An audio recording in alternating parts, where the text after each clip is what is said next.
Shalom, selamat pagi Bapak Ibu yang dikasihi oleh Tuhan. Senang berjumpa dengan Anda kembali pada pagi hari ini. Walaupun mungkin beberapa di antara kita, termasuk saya sendiri, kita kangen untuk kembali berjumpa. Ya, secara fisik kita bisa bertemu, kita bisa berbincang. Tetapi kita mengerti kondisi saat ini membatasi kita untuk kita bisa berfellowship, beribadah bersama-sama di rumah Tuhan. Tapi jangan biarkan situasi ini membatasi diri kita dan menghalangi sukacita Allah untuk tetap tinggal di dalam hati kita. Dan jangan biarkan situasi ini mencuri firman Tuhan yang Tuhan mau berikan kepada kita semua. Haleluya. Kembali hari ini kita akan belajar tentang kisah hidup dari seorang yang bernama Musa. Saya yakin, saya percaya bahwa kita bukan hanya sekedar belajar dan tahu, tetapi yang paling utama adalah bagaimana kita melakukannya, mempraktekannya di dalam kehidupan kita. Sebagai anak-anak Tuhan, kita dipanggil untuk menjadi terang. Sebagai anak-anak Tuhan, kita dipanggil untuk menjadi garamnya Tuhan. Dan saat ini, saya yakin dengan situasi yang terjadi belakangan ini di dunia ini masanya di mana kita sebagai anak-anak Tuhan bisa benar-benar menjadi terangnya yang ajaib. Nah, dengan kita mempelajari firman, sekali lagi bukan hanya sekedar supaya kita tahu, tapi agar terang Tuhan yang ada di dalam dirimu, di dalam diri saya, dan di dalam diri kita semua itu semakin bersinar. Haleluya. Saya akan bacakan dari kitab Keluaran pasal yang ke-31, ayat yang pertama sampai dengan ayat yang ke-8. Dan nanti saya akan membacakan dari kitab bukan kitab Keluaran, tapi kitab Ulangan pasal 31 mulai ayat yang pertama sampai dengan ke-8. Kemudian saya juga akan bacakan kitab Ulangan pasal yang 34 ayat yang pertama sampai dengan yang ke-8.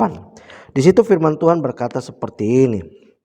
Kemudian pergilah Musa lalu mengatakan segala perkataan ini kepada seluruh orang Israel.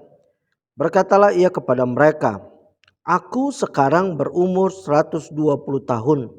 Aku tidak dapat giat lagi, dan Tuhan telah berfirman kepadaku, sungai Yordan ini tidak akan kau seberangi. Tuhan Allahmu, dialah yang akan menyeberang di depanmu. Dialah yang akan memunahkan bangsa-bangsa itu dari hadapanmu, sehingga engkau dapat memiliki negeri mereka. Yosua, dialah yang akan menyeberang di depanmu seperti yang difirmankan Tuhan. Dan Tuhan akan melakukan terhadap mereka seperti yang dilakukannya terhadap Sihon dan Og, raja-raja orang Amori yang telah dipunahkannya itu, dan terhadap negeri mereka. Tuhan akan menyerahkan mereka kepadamu dan haruslah kamu melakukan kepada mereka tepat seperti perintah yang kusampaikan kepadamu. Kuatkanlah dan teguhkanlah hatimu. Janganlah takut dan jangan gemetar karena mereka. Sebab Tuhan Allahmu, dialah yang berjalan menyertai engkau. Ia tidak akan membiarkan engkau dan tidak akan meninggalkan engkau.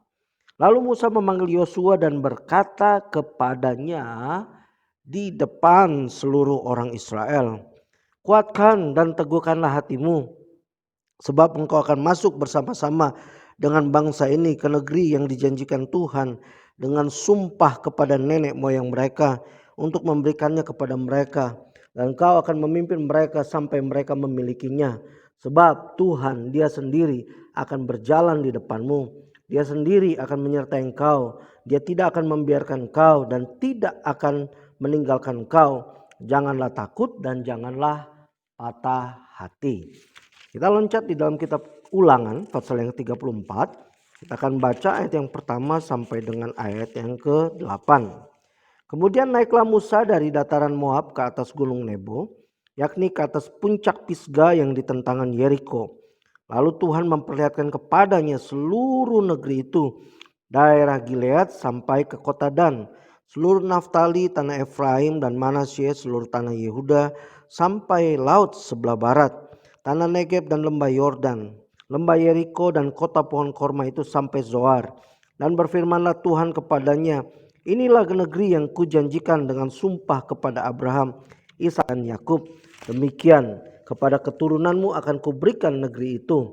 Aku mengizinkan engkau melihatnya dengan matamu sendiri, tetapi ya, ada kata tetapi engkau tidak akan menyeberang ke sana. Lalu matilah Musa hamba Tuhan itu, dan di sana di tanah Moab sesuai dengan firman Tuhan, dan dikuburkannya lah dia di suatu lembah di tanah Moab di tentangan Bet Peor, dan tidak ada orang yang tahu kuburnya sampai hari ini. Musa berumur 120 tahun ketika ia mati. Matanya belum kabur dan kekuatannya belum hilang. Orang Israel menangisi Musa di dataran Moab 30 hari lamanya. Maka berakhirlah hari-hari tangis perkabungan karena Musa itu. Nah, saudara, yang dikasih oleh Tuhan yang kita baca adalah akhir hidup daripada orang yang dipakai oleh Tuhan secara luar biasa yang bernama Musa. Nah, saudara, ya, di dalam kisah ini diceritakan bagaimana Musa itu sudah berada di tempat di mana orang Israel siap masuk ke dalam tanah Kanaan. Nah, diceritakan usia Musa itu 120 tahun. Kalau kita baca dari kitab-kitab sebelumnya, kita membaca bagaimana 40 tahun pertama dalam hidup Musa, dia itu lahir dan dibesarkan di dalam lingkungan daripada kerajaan Mesir. Di situ dia dilatih menjadi seorang pemimpin, dilatih untuk bisa ya ada kemungkinan ya menulis dalam bahasa Mesir, bicara bahasa Mesir, dilatih untuk berperang, dilatih menjadi seorang pahlawan, dilatih menjadi seorang pemimpin, dilatih menjadi seorang yang ahli dalam strategi, orang yang bisa melakukan manajemen dan lain hal. Semua ilmu yang dimiliki oleh bangsa Mesir yang ada di istana tersebut. Dan kemudian dari usia 41 sampai usia 80 waktu Musa dikejar-kejar oleh Firaun, dia kemudian menyingkir ya, dan kemudian pada saat itu dia pergi dan kemudian dia tinggal menikah dengan orang setempat dan kemudian dia selama 40 tahun berada di daerah sana. Nah, kemudian Tuhan panggil ya dari daerah tersebut untuk kembali ke Mesir untuk membebaskan tanah Mesir. Nah, waktu Musa kembali ke Mesir, sesungguhnya sebelum itu Musa sudah menolak akan tawaran Tuhan untuk dia yang menjadi pemimpin daripada bangsa Israel untuk keluar dari Mesir. Tapi ya kita tahu merupakan suatu rencana Tuhan untuk Musa untuk dia memimpin bangsa Israel keluar dari tanah Mesir. Saudara, saya percaya bahwa setiap daripada hidup kita itu punya tujuan. Ada tujuan yang Tuhan telah gariskan, yang Tuhan telah catat masing-masing di dalam hidup kita. Dan saya percaya keinginan Tuhan adalah supaya masing-masing kita menggenapi akan tujuan Tuhan yang Tuhan telah tetapkan di dalam kehidupan kita masing-masing. Saudara, ya kalau Anda bisa menjadi seperti seorang Musa, menjadi seorang pemimpin, puji Tuhan. Tapi andai pun Anda ditetapkan Tuhan menjadi seseorang yang lain daripada Musa, mungkin Anda menjadi seorang pengusaha, mungkin Anda menjadi seorang pekerja, atau mungkin Anda menjadi seorang yang lain lagi. Saudara, mengucap syukurlah dan lakukanlah panggilan Tuhan tersebut dengan setia di dalam kehidupan kita. Nah, singkat cerita Musa akhirnya mengambil tanggung jawab tersebut dan selama 40 tahun dia memimpin bangsa Israel keluar dari tanah Mesir untuk sampai ke tanah Kanaan. Dan kita telah belajar beberapa minggu terakhir, dan kalau Anda baca di dalam kitab Keluaran sampai dengan kitab Ulangan, ada begitu banyak hal yang terjadi kepada Musa dan bangsa Israel. Ada peristiwa-peristiwa yang begitu menyebalkan hati Tuhan. Ada kejadian demi kejadian yang dimana bangsa Israel ini mencemooh kepemimpinan Musa, membuat Musa itu sakit kepala, membuat Musa itu ya dia dalam hidupnya dia mengalami gangguan demi gangguan, ujian demi ujian, cemooh daripada bangsanya sendiri. Saudara, saya bisa bayangkan 40 tahun kehidupan Musa di padang gurun bukanlah sebuah kehidupan yang mudah. Dan saudara, bukan cuma itu saja, kalau kita membaca dalam kisah ini sebenarnya Musa itu nyaris masuk ke tanah Kanaan. Tapi karena ada 10 pengintai yang hidupnya yang dimana mereka tidak percaya atau kurang percaya kepada Tuhan, yang menyebabkan akhirnya Tuhan harus membawa mereka kembali ke padang gurun karena ketidakpercayaan daripada bangsa Israel kepada Tuhan. Dan bukan cuma itu, ada begitu banyak peristiwa dalam kehidupan Musa yang saya yakin membuat Musa tersebut gregetan, jengkel. Ya, tetapi ada juga peristiwa-peristiwa yang menurut saya, wow, ini adalah peristiwa yang kalau saya jadi Musa, saya akan sangat-sangat terkagum-kagum sama Tuhan. Saat ini pun saya sudah sangat-sangat terkagum-kagum sama Tuhan. Tapi kalau mengalami apa yang Musa alami, saya udah nggak bisa ngomong lagi deh dengan tentang Tuhan itu, karena terlalu besar mujizat-mujizat yang Musa alami dalam kehidupannya. Tapi terlepas daripada mujizat tersebut, seperti yang saya sampaikan, ada hal-hal yang istilahnya begitu menekan akan kehidupan Musa. Nah, saudara yang dikasih oleh Tuhan, dari apa yang saya pelajari, satu nilai daripada Musa yang Tuhan mau untuk saya belajar, yang Tuhan mau untuk Anda pelajari bersama-sama adalah seperti ini. Ya. Zaman dahulu, kalau misalnya seorang memimpin sebuah bangsa, dia disebut sebagai raja. Sekali lagi, dia disebut sebagai raja. Nah, saudara, konsep raja zaman dahulu, bahkan sampai istilahnya sampai Tuhan Yesus sudah datang, dan bahkan sampai beberapa ratus tahun yang lampau, ya, raja itu bukanlah orang sembarangan. Untuk sebagian besar orang, raja itu adalah titisan ilahi. Raja itu adalah turunan Allah sendiri. Jadi buat mereka, seorang pemimpin atau seorang raja itu adalah manusia yang sakral. Manusia yang tidak bisa dibantah. Nah, itu konsep daripada raja di zaman yang lampau.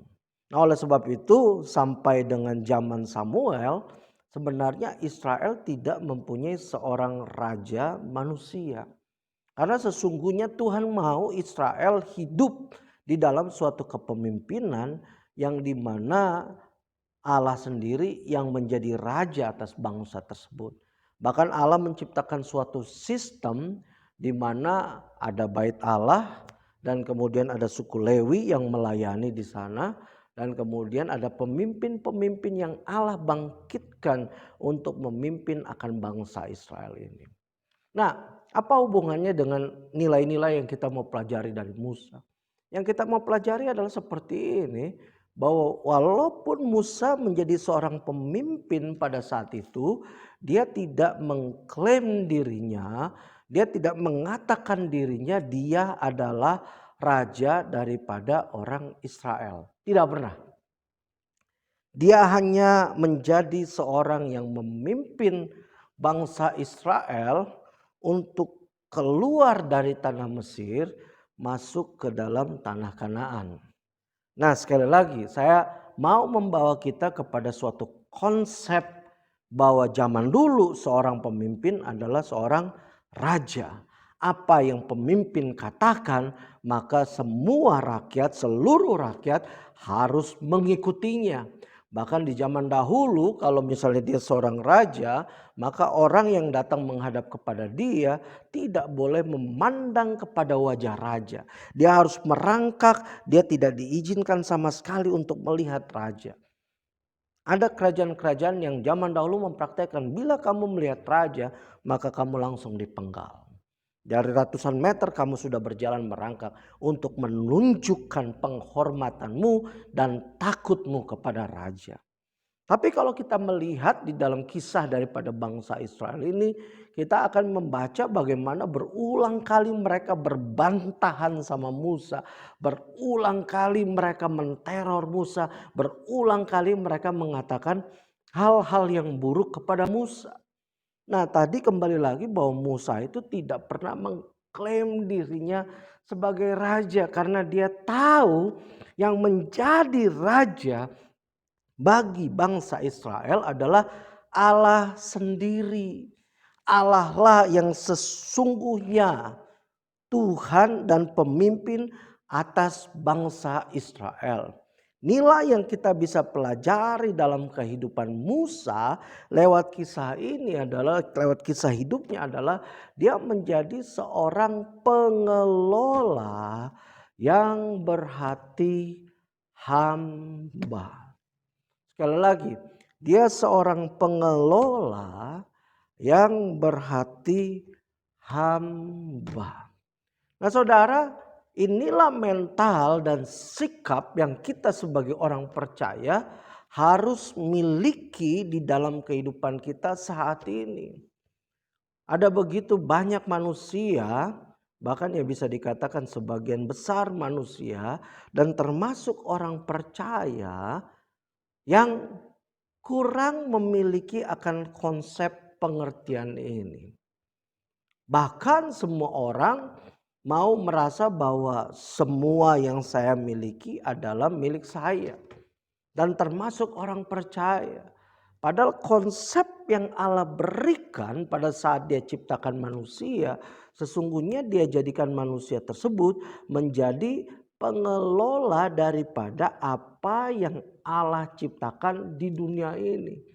Tetapi kejatuhan manusia ke dalam dosa membuat manusia merasa bahwa apa yang aku punya, apa yang aku pegang itu adalah milik pribadiku. Padahal sesungguhnya apapun yang kita punya pada saat kita ada di dunia ini hanyalah titipan Tuhan yang Tuhan suruh untuk kita kelola. Nah, dalam kisah Musa ini kita bisa belajar bagaimana Musa tidak menganggap bahwa Israel itu adalah miliknya dia. Dia tidak menjadikan Israel sebagai saya ini adalah orang yang seharusnya kamu hormatin. Tetapi kita bisa melihat dari awal hati Musa yang melayani akan bangsanya. Bahkan beberapa minggu yang lalu kita membaca bagaimana sebelum Musa mengerti konsep manajemen, dia harus berdiri di depan bangsanya dan bangsanya datang untuk memberikan pengaduan dan supaya diputuskan akan hal-hal yang mereka akan hadapi bila ada perselisihan di antara mereka. Kita melihat bagaimana Musa berjeri lelah untuk bangsa Israel. Nah, tapi sebelum kita belajar tentang kehambaan tersebut, kita mau belajar terlebih dahulu tentang pengelolaan ini. Nah, saudara sebagai pengelola, yang namanya pengelola itu artinya definisi daripada pengelola adalah Anda mempunyai sesuatu tetapi Anda tidak memilikinya dan Anda dipercayakan sesuatu tersebut untuk Anda bisa mengembangkan akan hal yang ada di tangan Anda yang dimana Anda punya otoritas atasnya. Ya, contoh pengelola sama seperti seorang manajer, seorang direktur di sebuah perusahaan.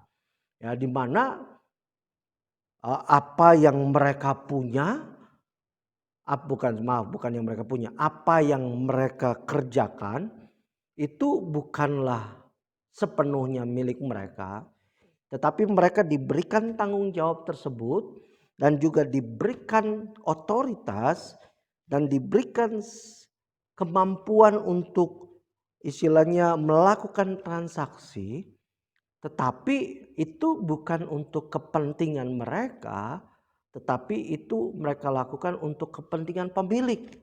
Supaya apa yang mereka kelola itu semakin bertambah besar, semakin berkembang dan semakin berkembang. Itu yang namanya pengelola. Dalam kisah ini Tuhan memberikan otoritas, memberikan kesempatan kepada Musa untuk mengelola bangsa Israel, untuk membawa bangsa Israel keluar dari Mesir untuk masuk ke tanah Kanaan.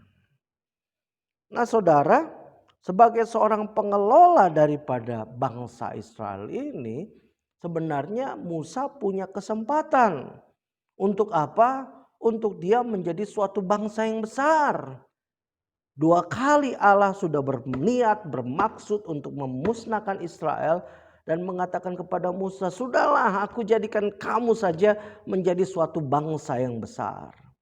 Tetapi Musa sebagai pengelola, dia tahu hati Tuhan dan dia mau apa yang dia kelola tersebut semakin jadi lebih baik dan semakin jadi lebih berkembang. Dan walaupun apa yang dia kelola akhirnya mengorbankan cita-citanya untuk masuk ke tanah Kanaan, tetapi Musa sampai akhir hayatnya dia tetap setia dengan apa yang dia kelola. Nah, saudara yang dikasih oleh Tuhan, ya, sebagai seorang pengelola, ya, Musa tidak menjadi pribadi yang sewenang-wenang. Dia tidak memperkaya dirinya. Dia tidak menggunakan kesempatan untuk melakukan hal-hal yang membuat dirinya ini semakin dikenal, semakin terkenal. Tapi justru apa yang Musa lakukan sebagai seorang pengelola, dia selalu mendengar dari Allah apa yang Allah inginkan untuk bangsa Israel. Nah, saudara, aplikasinya buat kita sebagai orang percaya adalah seperti ini. Kita juga adalah pengelola yang Allah percayakan untuk kita mengelola di dunia ini. Apa yang Allah percayakan? Yang Allah percayakan di dalam kehidupan kita masing-masing adalah pekerjaan kita, usaha kita, studi kita, rumah tangga kita, dan juga kepemilikan kita, harta benda yang kita miliki. Ya, saudara, itu adalah hal-hal yang Allah percayakan untuk Anda dan saya, masing-masing kita untuk kita kelola. Dan tentu saja masing-masing kita mempunyai perbedaan di dalam pengelolaan yang Allah percayakan kepada kita. Tetapi intinya adalah masing-masing kita ditugaskan oleh Tuhan untuk mengelola. Nah, seperti yang saya katakan tadi, yang menjadi kesalahan daripada banyak orang adalah mereka tidak mengerti akan konsep pengelolaan ini. Mereka cuma merasa bahwa semua yang saya punyai, semua yang saya miliki adalah punya saya. Padahal itu semuanya adalah milik daripada Tuhan kita Yesus Kristus. Nah, saudara, kalau kita bicara tentang pengelolaan ini, nah, apa yang kita harus lakukan di dalam pengelolaan ini? Nah, saudara, di dalam kitab Yohanes pasal 15, di situ Yesus mengatakan seperti ini. Bapa dan aku adalah satu. Dan seperti bagaimana Bapa dan aku adalah satu, kamu dan aku adalah satu. Jadi Yesus sedang mengatakan bahwa sesungguhnya antara Bapa, Yesus, Roh Kudus dan kita ini tidak ada lagi sesuatu yang istilahnya berbeda. Tetapi seharusnya semuanya berada di dalam satu tubuh Kristus. Di mana Bapa yang mempunyai pikiran, kehendak, dan kita sebagai orang-orang percaya yang sudah ditebus oleh darah Yesus harus mempunyai pikiran dan kehendak yang sama.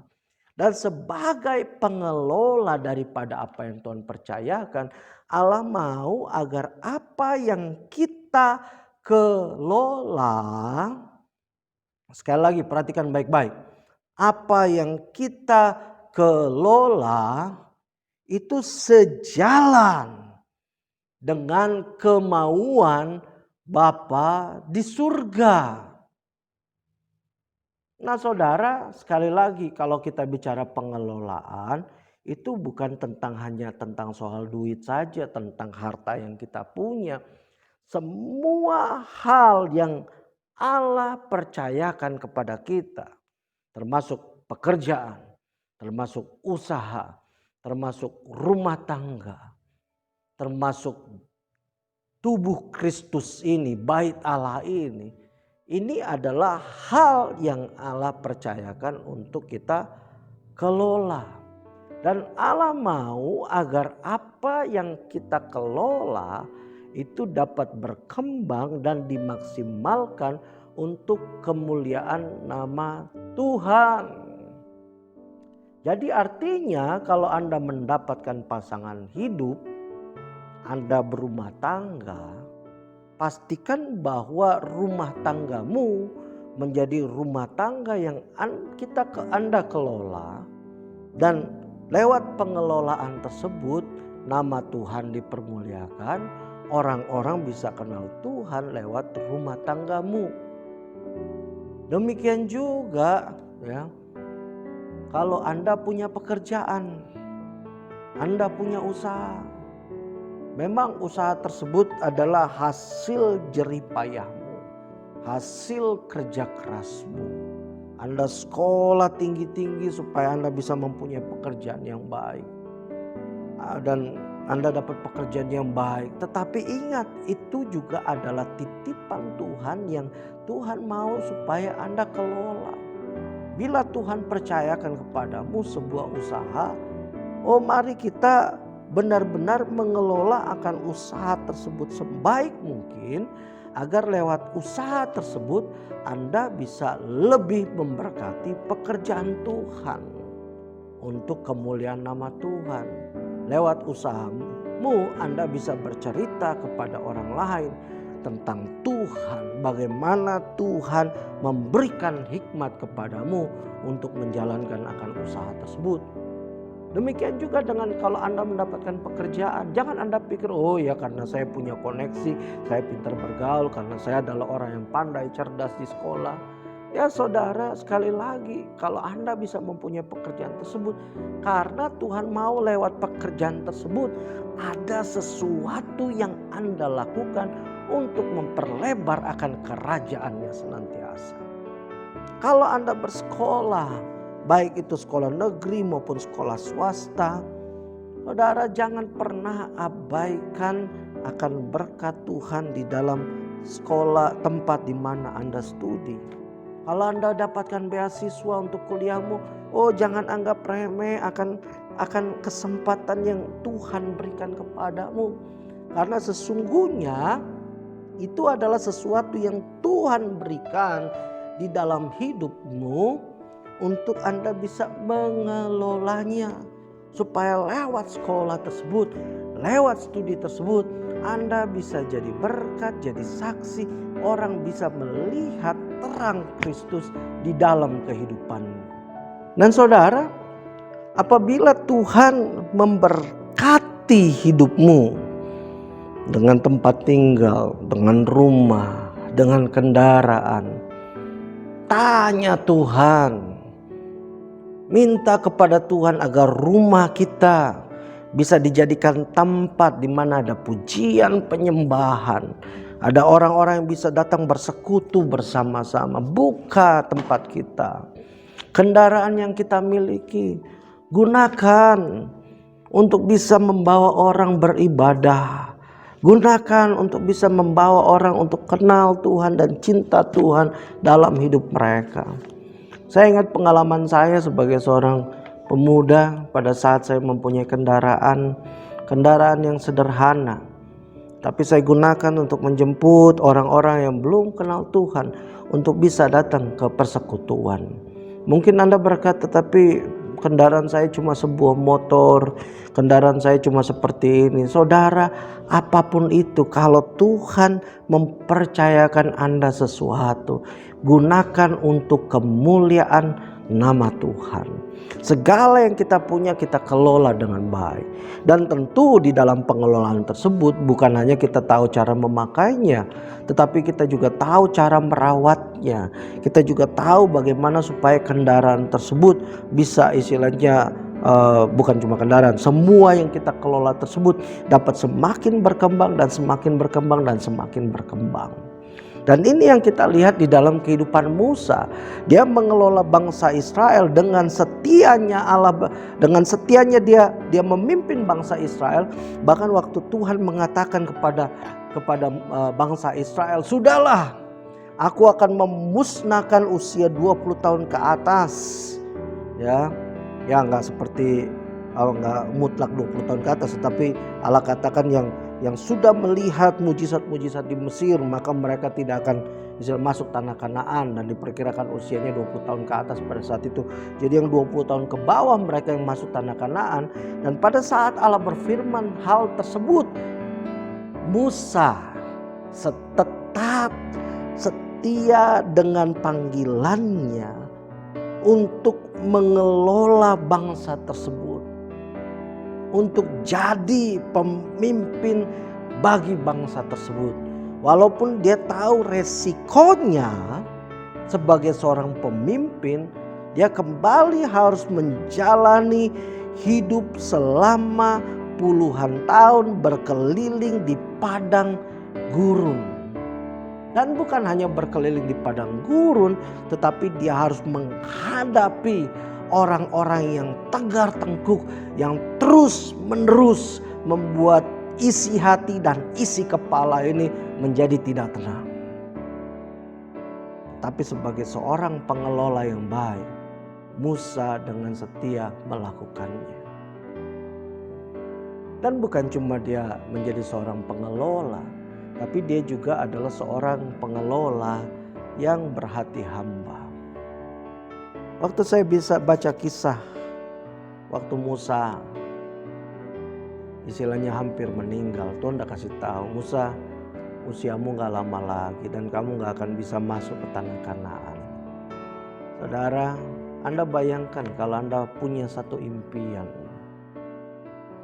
dan kemudian impian tersebut sudah di depan mata Anda, tapi tiba-tiba Anda dipanggil Tuhan.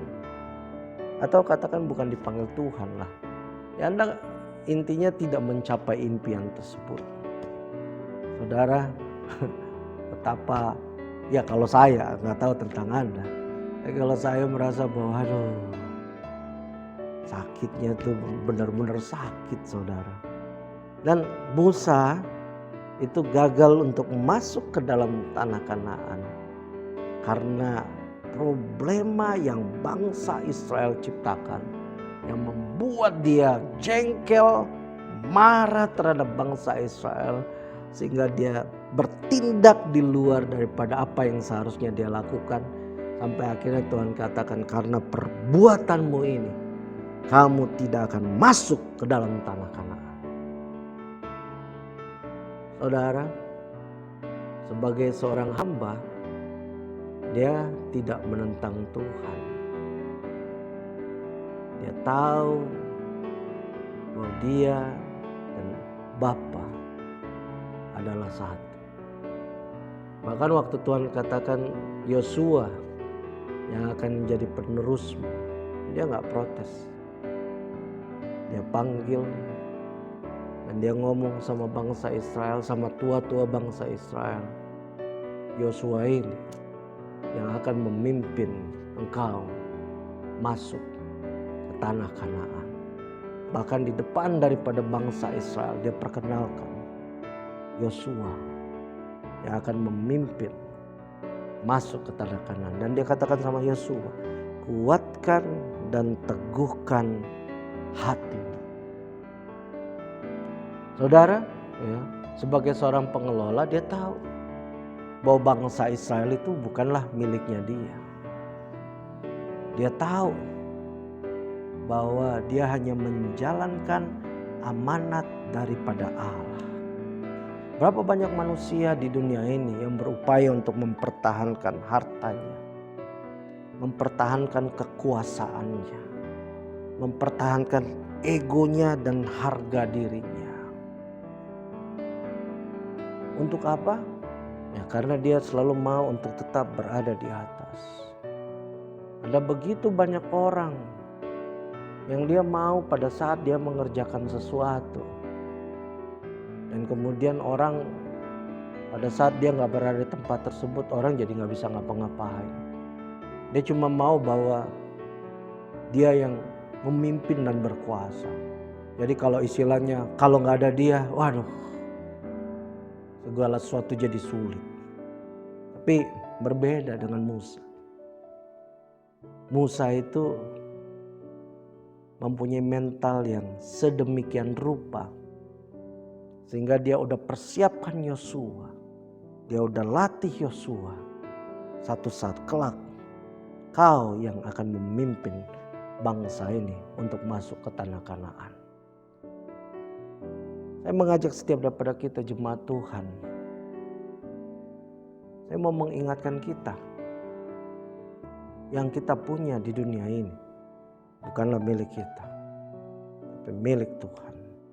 Bahkan anakmu, cucumu, orang tuamu, semua adalah milik Tuhan.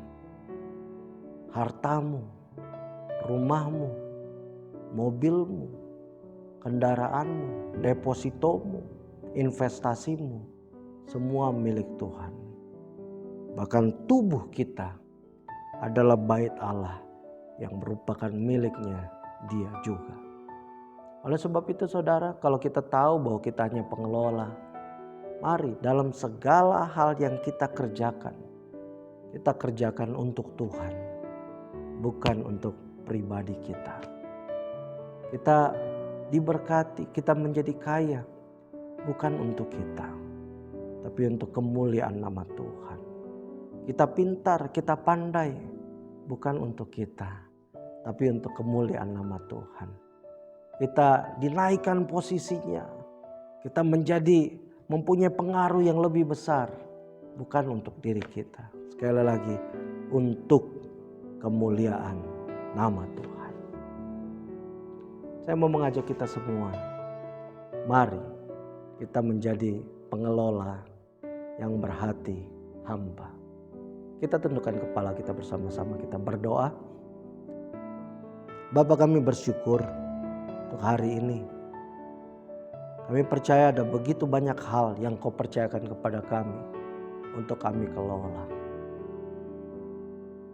Baik itu studi kami, pekerjaan kami, usaha kami, rumah tangga kami, anak-anak, keluarga. Tuhan, ajar kami mengelolanya sebaik mungkin Tuhan. Demikian juga harta benda. Semua ya Tuhan, usaha, semua pekerjaan. Itu juga semua adalah titipan-Mu Tuhan. Ajar kami mengelola dengan baik sehingga dari apa yang kami kelola semakin berkembang, nama Tuhan semakin dipermuliakan. Terima kasih berikan kepada kami hati hamba Tuhan. Hati yang mau nurut kepada kehendak-Mu. Pujilah akan nama-Mu, ini hidup kami persembahkan semuanya hanya ke dalam tangan-Mu. Biar firman-Mu tertanam, berakar, bertumbuh serta berbuah dengan lebat. Dalam nama Yesus kami telah berdoa dan mengucap syukur. Amin. Selamat hari Minggu. Tuhan Yesus memberkati.